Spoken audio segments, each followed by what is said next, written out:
Let's go to books now. You've done quite a number of books. You have written Decentralized Estimation and Control for Multi-Sensors. You have written the three ontologies.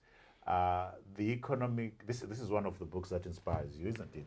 And then So I've done 6 books. design and analysis of control Yeah. systems. Let me talk about books. I've done 6 books. 3 engineering books and then 3 political books. The political books are my 3 volumes, and the engineering books are, the first one is Decentralized Estimation and Control for Multi-Sensor Systems. That's my first engineering book. The second book is Design and Analysis of Control Systems. The third engineering book is the one that's building now on artificial intelligence to come in September. So in terms of my productivity, I've done 6 books. And I'm still going. I got 2 more coming. Well done.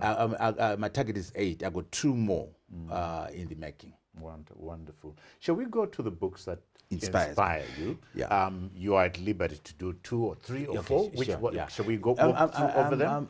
In general, I like autobiographies. Yeah. I like activists or political leaders who've written.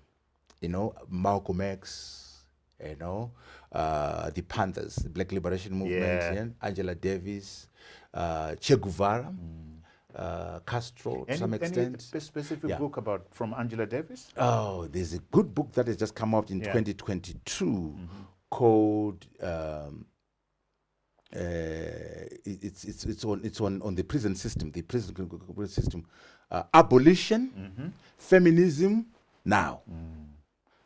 Abolition, Feminism Now. It's a new book from Angela Davis. She's written so many books, but that one is a classic because she's pushing this framework called intersectionality, where you must analyze race, gender, and class together. Don't say, I'm fighting for racial equality, I'm fighting for gender justice, I'm black class.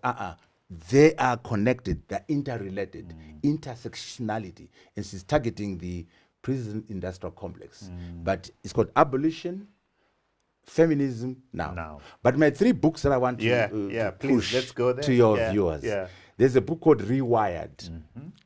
By, Did you bring it here? No, you don't have it. There's it's this one. Rewired. Right, Yeah. This book is a guideline or a playbook by McKinsey and Company, the most influential consulting firm in the world. What they've done, they put their work together over the years to give a guide on how to navigate and flourish under the AI and digital revolution. This is a must get for everyone, CEOs like yourselves. Thank you very much. It is about how do you navigate, how do you flourish under the digital and AI revolution. 6 things that they emphasize.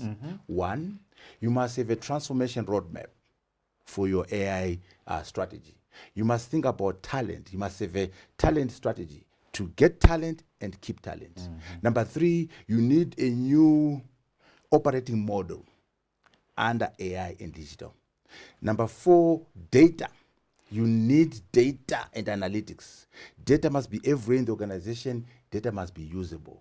Number 5, innovation must happen everywhere in the organization.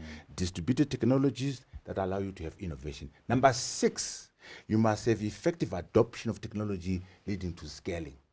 So that's a Bible for business people. Rewired. You must look for that book. It's a 2023 publication. Number 2 book is called The Crisis of Democratic Capitalism by Martin Wolf, who is a chief commentator from the Financial Times. Yes. This is a tour de force. Basically saying that, look, capitalism has changed its form. The way we are experiencing capitalism has changed. There are 2 strands. One is called crony capitalism. His argument is that in America and Europe, it's no longer democratic capitalism, where capitalism is delinked from power. It is now crony capitalism, where you have these oligarchs, where you have the democracy has become a plutocracy. Democracy dominated by the rich. So Europe, America is now what we call crony capitalism. Then the other strand is authoritarian capitalism. That's your Middle East, your Qatar, Dubai, Saudi Arabia, and also Singapore, Malaysia, in particular China. That's authoritarian capitalism. Now, he's inviting us to rethink capitalism. Whether you're opposed to it or support it, the game has changed. Because, for example, authoritarian capitalism in China has managed to bring 400 million people out of poverty. So what do you have to say about that? And now they are the second biggest economy in the world, and they're going to overtake America using authoritarian capitalism. What are your views? It's a very interesting book. Interesting book. Yeah. The other book? The other book is called Economic Government of the World. You By brought it Economic here. Government of the World by Martin Doughton. He's a professor of economic history, and I know you did economic history. Yeah. That's your man there. So he's a professor of economic history from Cambridge.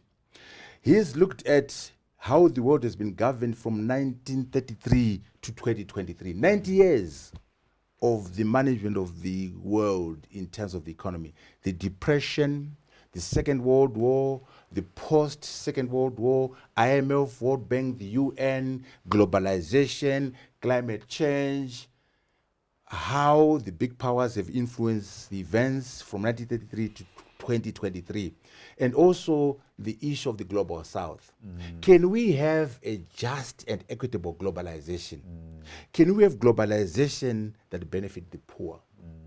Can we have globalization that help Africa, that drive our agenda? So it's a very interesting book that looks sounds at, like. yeah, it's called The Economic Government of the World from 1933 to 2023. Your last book? So my last book is the one we've already talked about, which is our Angela Davis book. Yeah, activist and writer. But I'll close everything with my friend Michelle Obama. All right. The new book is called The Light Within Us, which is also now about how we should not be. My looking wife for, is reading that book. Is that Yeah, the and light she within- shares. Don't beautiful look book. for validation outside. Look inside, and use that to inspire other people. How do you survive adversity? How do you handle uncertainty? She was inspired during COVID to write that book. It's a bunch of essays about the way she handled adversity and uncertainty, the light within us. And then, of course, we must read that together with her book, Becoming. It's a biography.